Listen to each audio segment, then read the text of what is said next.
বাংলাদেশের মানুষ কিসের জ্ঞানের দাবিদার?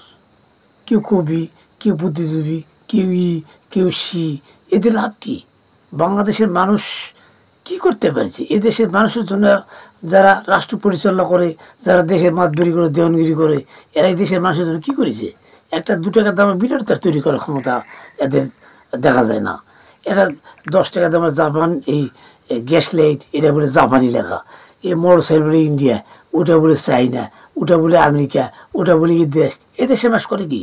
খেলে মারামারি, গণ্ডগোল, গেঞ্জাম, ধান্দাবাজি, এছাড়া এদেশের মানুষ কী করে? কী করতে পারে? এদেশের মানুষের এই আল্লাহর রহমত বরকত সব শেষ। ধান্দাবাজি, চোর, বাটপারি, গেঞ্জাম, এছাড়া তো দেশের মানুষ কিছু করতে পারে না।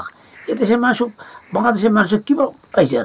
এরা পাইছে বাংলাদেশের মানুষ ছাগল, ওরা হয়েছে রাখাল। এই তো এইটাই ব্যবধান।